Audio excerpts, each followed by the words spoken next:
we are back and we are finally going to take a look at one of the games that I have been looking forward to for such a long time. And I actually started playing this one pretty much earlier than the release, which is rare for me. But with this game I just had to have it as soon as possible.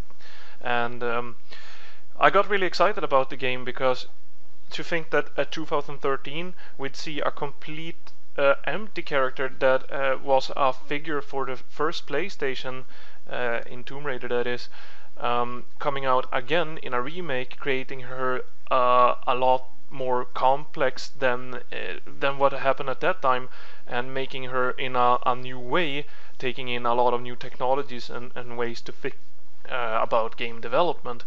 So I'd say Tomb Raider was really exciting. And then when you saw the videos at E3, where they had like these cinematic sequences and such interesting gameplay, that made me think about a lot of different things at the same time, inspirations that just could make such a wonderful game. So Tomb Raider takes you place in Lara's first adventure. You get stranded on an island, and basically the game is split into, like, say 3 different parts, but two different types of actual games. The 3 parts are survival, which is part of gameplay, and action, which is part of gameplay, and then story, which is more part of the other cut-off experience. So Lara is stranded and she has to make her way off the island and also find her friends. And while there, a huge plot comes together with that the island is inhabited by people of different sorts, and the reason why Lara and the others are there from the beginning is basically a mistake that Lara made, and she kind of feels that she has to correct this mistake. And at the same time you get to investigate the islands, finding out more about some rumors that was interesting from the start.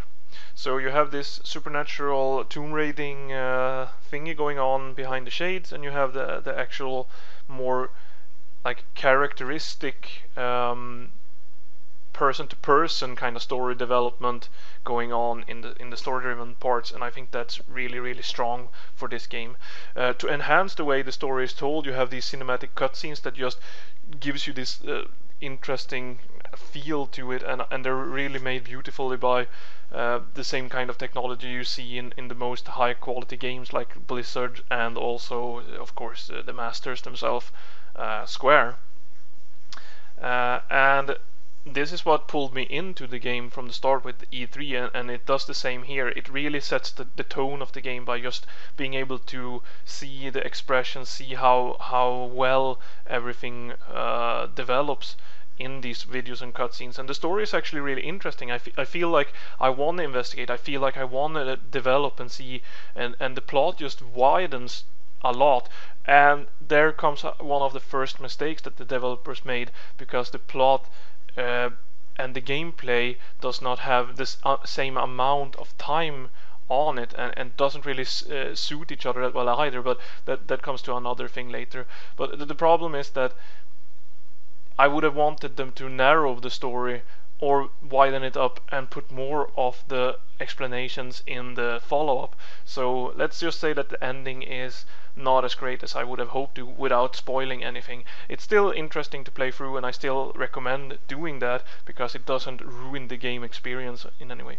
The gameplay is pretty simple. It's a little bit like Uncharted, a third-person action game with a lot of different types of variations of weapons. You can upgrade stuff in your camp, and you can like use the kinds of equipment to also do the adventuring. So you can say that the two game modes, the adventuring and the action, are really split from each other, whereas the adventuring makes you use logics and puzzles, which is really fun, sometimes physics based, and the tools that you have acquired or that you get presented to you by your bow and also your kind of pickaxe-ish kind of thing makes it really interesting to not only climb but also come up with different paths to progress throughout the game.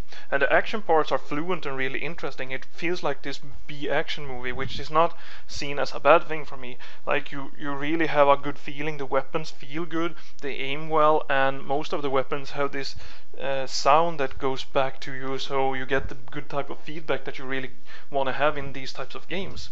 So there's really nothing to complain about with any of the gameplay. It's just that you repeat it very much, and that's a little bit of a sad thing, since the game is a bit longer than I would have wanted. At the same time though, it's not a long game, so maybe they could have expanded the gameplay a bit more, but then the development time would have taken a lot longer. So in a way I can understand the decisions, but it is a little bit of a downfall.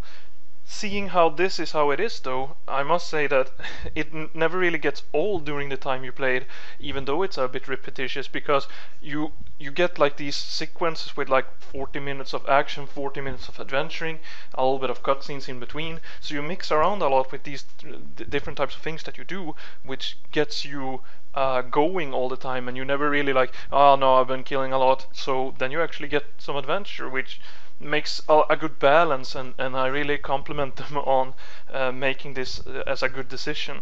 Overall, I also feel like what everyone else has been talking about, that Lara Croft kills a person, and she feels really sorry about it, but then again she murders like 10 to 1,000 people before the game is done, and I can see this as the kind of cutoff from the story and the actual gameplay. Like the gameplay is made for you to experience what kinda happens in the story, so I visualize that the story itself actually is more like a B action movie, whereas maybe you didn't kill like all these people, but the action sequences is more interesting this way, because that's how the gameplay would work. If you wouldn't have it like that, it would not feel as interesting. And of course you can make a game like that. I'm just saying that a game like this is really fun, so cutting off the story from it and just imagining that the story is a bit different from what you actually experience when you play the game, then you can understand it. So it's like saying that the story that is presented, just the same way as Metal Gear Solid, you play the game and you defeat the bosses, but then you could also just see the game as a story through the cutscenes. Now you can't really do that with Tomb Raider, but you can imagine it, and combined together, if you have this kind of way of looking at it, I think it actually works pretty well. But of course it is pretty stupid that like you kill these many people, and the character development and the way the story is presented, it doesn't really match that. Some really good choices that they made in Tomb Raider is to scatter out a lot of different kinds of things to find. Even though a lot of it is dead and not really interesting, some of it is, and it just feels rewarding to find pieces of the story, dialogues from other characters, and written diaries that gets you more like deeper into the experience. So all in all, I think that they made a lot of good choices with how the progressing of the game goes. It's just a fun blast to play Tomb Raider, and it's a real interesting way to remake a game and take the concept, the core concept, but making it so much fresher than it was from before. I give Tomb Raider a 8. A pretty strong 8 too, because it feels like this is one of few games from the modern age that I could just relax and play it. I never really thought that like when I sat down that I wasn't really delve in deep to what I was doing. And seeing how I'm a fan of action movies, of course, you can take that into consideration. This is one hell of a shooting blasting experience. Like there's explosions, you shoot gas tanks, everything explodes, the story is over the top, the dialogue is over the top, but it doesn't really matter. And I just love how most of the things comes together into creating like this representation of how I see old school traditional action movie from the past. And it's fun to see that this comes more closer to how usually the action movies from Hollywood today do it, because they're using so much CGI and effects to fake things. Here it actually feels more real, and this is completely artificially made. So I don't know, but that's just how I feel with it. And there's, like I told you, there's upgrades, there's tons of things to find. You can play it longer than the actual game is if you want to.